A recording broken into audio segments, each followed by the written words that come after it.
Bonjour à toutes et à tous, on se retrouve aujourd'hui au jardin de la MAI avec moi pour vous faire les petites techniques de jardinage.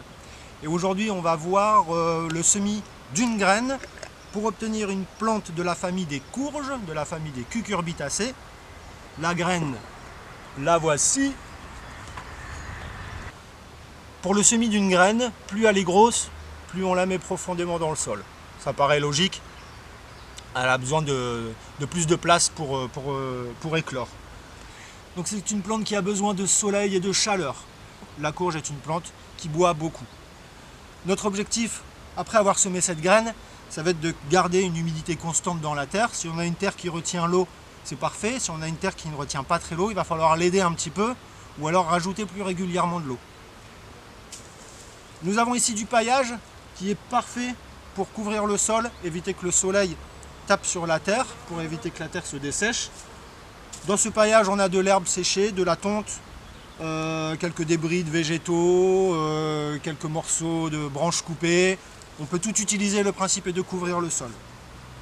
Donc, on va commencer, après avoir bien nettoyé sa terre, c'est-à-dire la retirer de toutes les plantes qu'on ne désire pas. On va pouvoir, si la terre est souple, on peut travailler avec les mains directement. On creuse un tout petit peu, quelques centimètres de profondeur. On pose la graine, on la recouvre. La graine, elle est bien plantée, elle est bien là. On peut commencer à arroser un petit peu si la terre est sèche. Hop, ça permettra de lancer, de déclencher la germination de la graine. Voilà. Ce qu'on fait en général quand on sème, c'est qu'on essaye de créer une petite cuvette où se trouve la graine afin que l'eau qui soit récoltée, elle reste à l'endroit de la graine. C'est très simple. Une fois qu'on a semé, on vient garnir du paillage au-dessus. Voilà. Le paillage, il faudra le renouveler régulièrement, le changer, en enlever.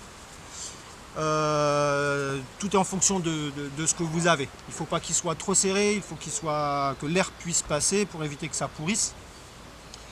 Voilà, dernière petite astuce pour le semis de graines de courge. Donc les courges, je ne vous l'avais pas dit, mais c'est la famille des légumes fruits, donc puisque la fleur se transforme en fruit et on va consommer le fruit. Légumes fruits, si vous vous munissez d'un calendrier lunaire, ce sera forcément à faire en jour fruits, si on désherbe, si on sème. Si on arrose aussi. Et pour terminer, il est ici. Vous avez reconnu, c'est une petite fontaine à eau. Il y en a des plus petites, même que vous trouvez dans le commerce, de 3 litres. Il suffit de couper le fond. Les graines de courge sont très appréciées des petits mulots, des petits mammifères qui traînent dans le jardin. Et donc afin de les protéger, parce qu'il m'est arrivé une fois de m'être fait manger toutes les graines, afin de les protéger des petits rongeurs, je le place. Voilà. Vu les températures qu'on a en ce moment, ça fait aussi effet de serre. Donc en ce moment on n'en a pas spécialement besoin. On l'utilise uniquement pour protéger des petits rongeurs qui pourraient venir profiter de la graine. Le suivi, c'est de l'arrosage, du paillage, vérifier la plante, observer les feuilles. Les courges, les cucurbitacées sont assez sensibles aux maladies de champignons, notamment vers août, septembre, quand les pluies reprennent. Maintenant, aujourd'hui, ça se décale un peu, plutôt octobre-novembre. Les maladies de champignons, on peut utiliser quelques purins, comme le purin de prêle, pour éviter la propagation de la maladie. Voici la prêle. Tout le monde la connaît, et chez nous, on l'appelle particulièrement la queue de rat. Voilà, c'est une plante avec une tige ramifiée et on l'utilise en purin, donc on met 1 kg de feuilles fraîches dans 10 litres d'eau, on laisse 2-3 semaines à macération, on obtient un purin qu'on peut pulvériser sur le feuillage de toutes les plantes qui sont sensibles aux maladies de champignons, les tomates, les courges, les pommiers, les poiriers pour les arbres fruitiers, les pommes de terre, enfin voilà, toutes ces maladies-là.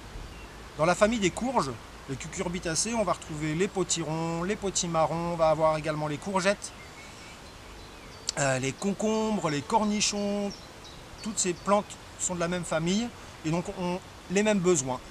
Elles sont gourmandes, essentiellement gourmandes en eau. J'espère que ces petits conseils vous ont été utiles. Je vous souhaite une belle journée et profitez bien du temps. À bientôt.